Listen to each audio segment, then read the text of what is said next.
Good morning everyone, my name is Archana. और मैंने पहले भी सेल्स के रिगार्डिंग आपसे वीडियो शेयर किया था, लेकिन आज मैं कंपोजिशन ऑफ द सेल्स बताऊंगी। इसके साथ साथ सेल का एक स्ट्रक्चर क्या हो सकता है उसके बारे में हम डिस्कस करेंगे। फर्स्ट ऑफ ऑल दैट कि प्लांट का सेल होता है और एनिमल्स का सेल होता है, तो उसमें बहुत सारे वेरिएशंस होते हैं और कंपोजिशन भी इसी बात पे डिपेंड करता है कि सेल का जो कंपोजिशन क्या रहेगा। मतलब कि सेल्स का कंपोजिशन डिपेंड करता है कि वो कौन से टाइप्स का सेल है, प्लांट सेल है या फिर एनिमल सेल्स है। और कुछ कुछ एक्सेप्शनल केसेस भी होते हैं except as a structure as well as composition के तौर पे।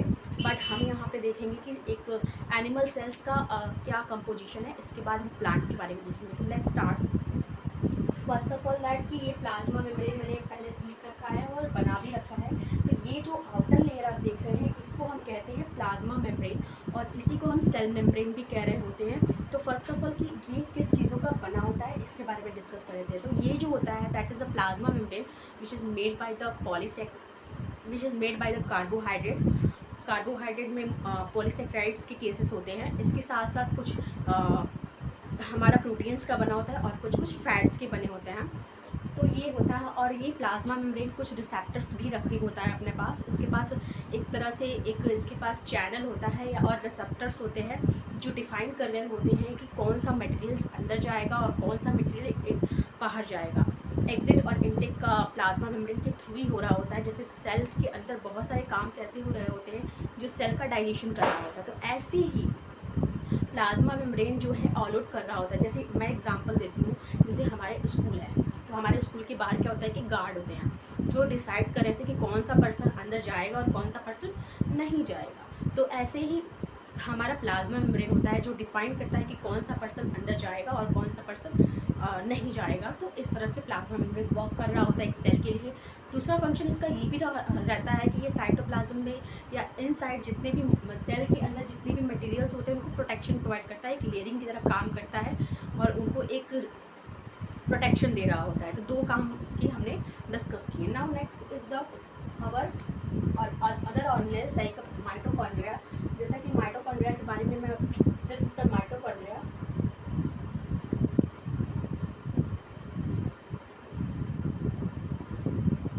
तो माइटोकॉन्ड्रिया क्या है? ये power house of the cell है जो कि एटीपी के फॉर्म में यानी एडिनोसिन ट्राइफॉस्फेट के फॉर्म में एनर्जी प्रोड्यूस कर रहा होता है इन द सेल। तो एक सेल के अंदर जो एनर्जी प्रोड्यूस हो रही है माइटोकॉन्ड्रिया के थ्रू हो रही होती है। इसके बारे में हम लोग अलग से डिस्कस करेंगे। और फर्स्ट ऑफ ऑल मैं बस इंट्रोडक्शन दे रही हूँ कि क्या क्या चीज़ें एक सेल्स में हो सकती हैं। दूसरा क्या है कि लाइसोसोम होता है, तो सुसाइडल बैग कहते हैं, लाइसोसोम को सुसाइडल बैग कहते हैं। इसके अलावा हमारा जो है आरएनए जो है प्रोटीन्स होते हैं। तो प्रोटीन्स जो है हमारा ये हमारा प्रोटीन के लिए होता है जिसको हम आरएनए कहते हैं।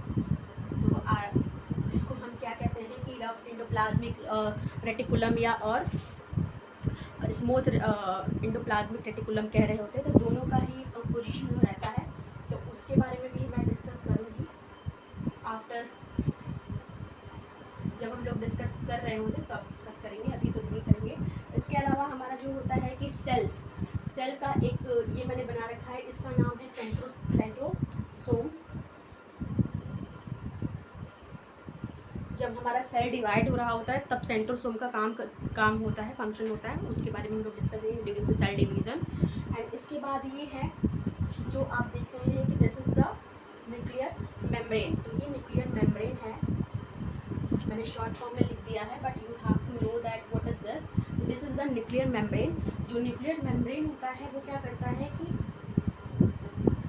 एक तरह से प्रोटेक्शन प्रोवाइड कर रहा होता है। और इसके अलावा जो अदर चीज़ें होती हैं वो न्यूक्लियर प्लाज्म होती है। कुछ लिक्विड्स होते हैं जिसको हम कहते हैं न्यूक्लियर प्लाज्म।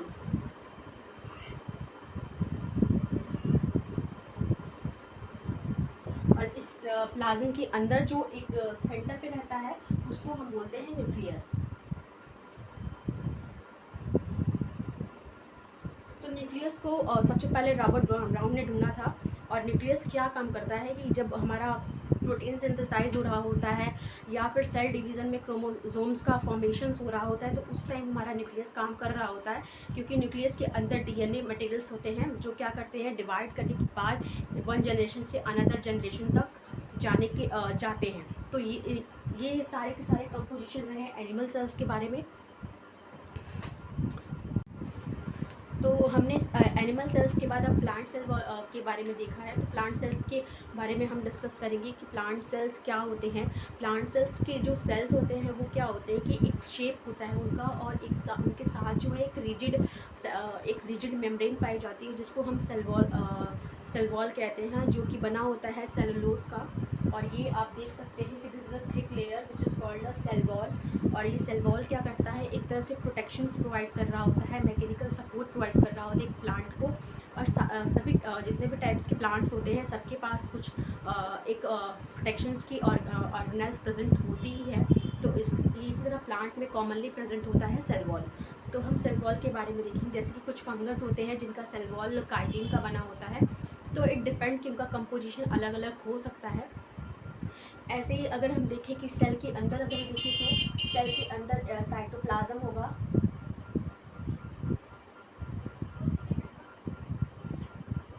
साइटोप्लाज्म होगा। इसके साथ साथ अगर एक अदर ऑर्गेनेल्स देखें तो ये हमारा क्लोरोप्लास्ट है।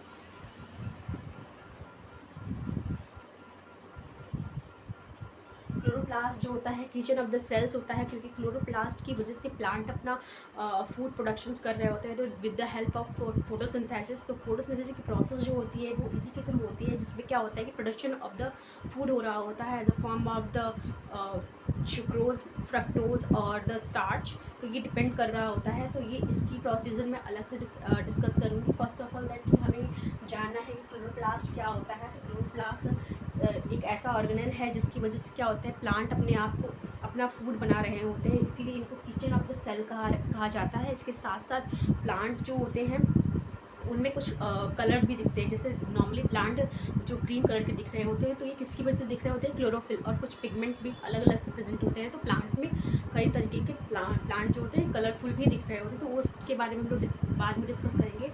इसके अलावा क्लोरोप्लास्ट के बाद हम देखते हैं कि ये सेल गैप है जिसको हम वैक्यूल्स कह रहे होते हैं।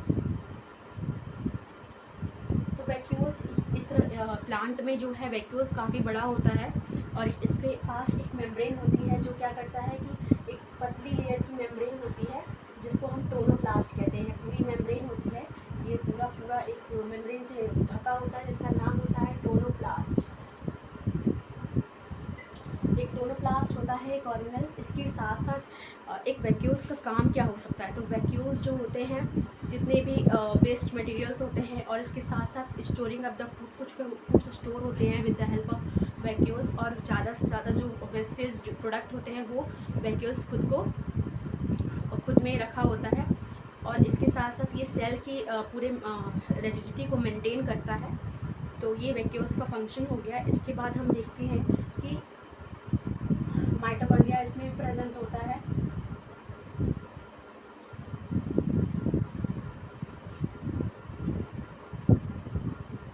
माइटोकॉन्ड्रिया इसमें भी प्रेजेंट होता है, और SER यानी कि smooth endoplasmic reticulum, RER rough endoplasmic reticulum, ये सारी चीज़ें प्रेजेंट होती हैं। इसके साथ साथ एक और भी चीज़ होती है जिसका नाम है गोल्जी बॉडी, जो मैंने ड्रॉ तो नहीं की है बट मैं ड्रॉ कर देती हूँ एज अ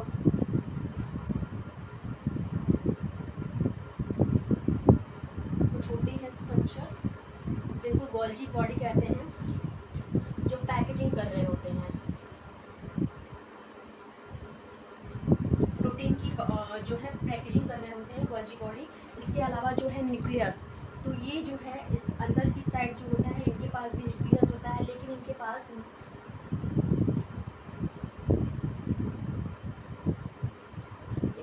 जो है सेंट्रोसोम नहीं प्रेजेंट होता, क्योंकि इनके पास सेंट्रोसोम नहीं प्रेजेंट है, वो केवल और केवल एनिमल्स के पास प्रेजेंट होता है।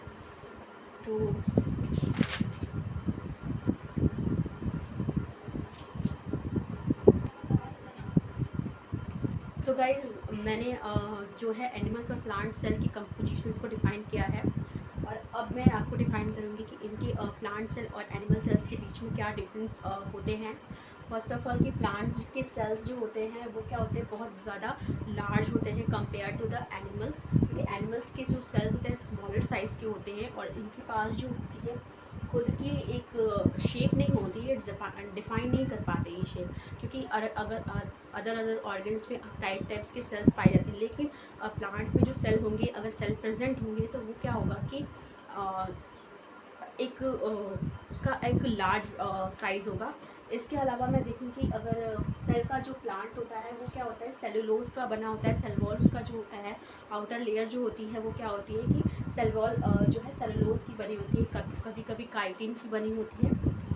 इसके अलावा जब अगर इसमें देखें तो इसमें जो होता है एब्सेंट होता है, एनिमल सेल्स में जो है एब्सेंट होता है। इसके अलावा प्लास्टिड होते हैं, प्लास्टिड मतलब क्लोरोप्लास्ट या समटाइम्स ऑफ द पिगमेंट जो होते हैं प्लांट पे प्रेजेंट होते हैं, जो क्या होता है कि उनको फोटोसिंथेसिस और कई तरह के कलर देने में काम कर रहे होते हैं, और बहुत सारे रिएक्शंस भी उसमें हो रहे होते हैं। तो ये प्लास्टिक की वजह से हो रहा होता है। इसके साथ साथ इसमें जो होता है प्लास्टिक एब्सेंट होगा, यानी हमारे पास प्लास्टिक नहीं होता हमारे सेल्स में या एनिमल्स के सेल्स में।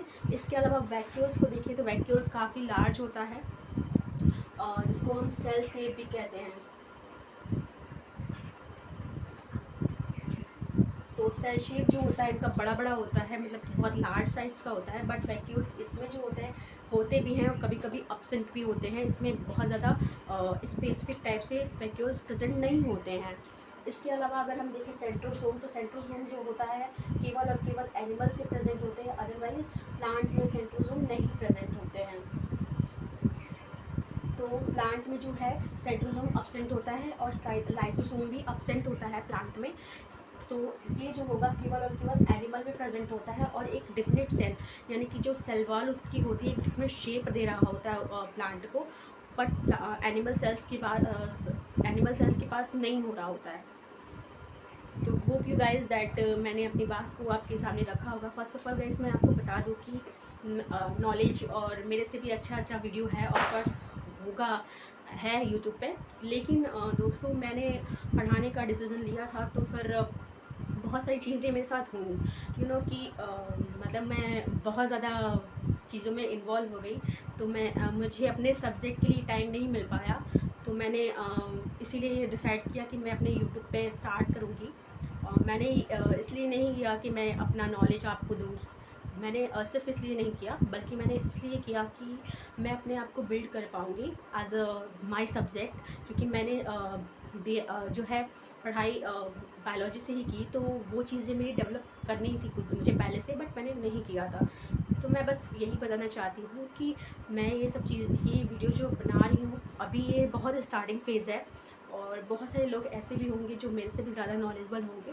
तो ऑफ़ कोर्स मुझे आप सजेस्ट कर सकते हैं कि मुझे क्या एडिशंस करने चाहिए, क्या नहीं करने चाहिए। बिकॉज मैं अभी अपने सब्जेक्ट, वैसे तो मैं पढ़ाती ही हूँ, बट मैं अपना सब्जेक्ट नहीं पढ़ा पाती। तो इसलिए मैंने पहले से डिसाइड किया था, बट टाइम नहीं निकाल पाती थी। तो यही बस टाइम रहता है जहाँ मैं अपने सब्जेक्ट को दे रही होती हूँ पढ़ाने के तौर पे। तो इसलिए मुझे अपने इस चीज़ को डेवलप करनी है। तो अगर आप इसके लिए मुझे हेल्प कर सकते हैं तो प्लीज़ करिएगा। Thank you so much guys, bye bye.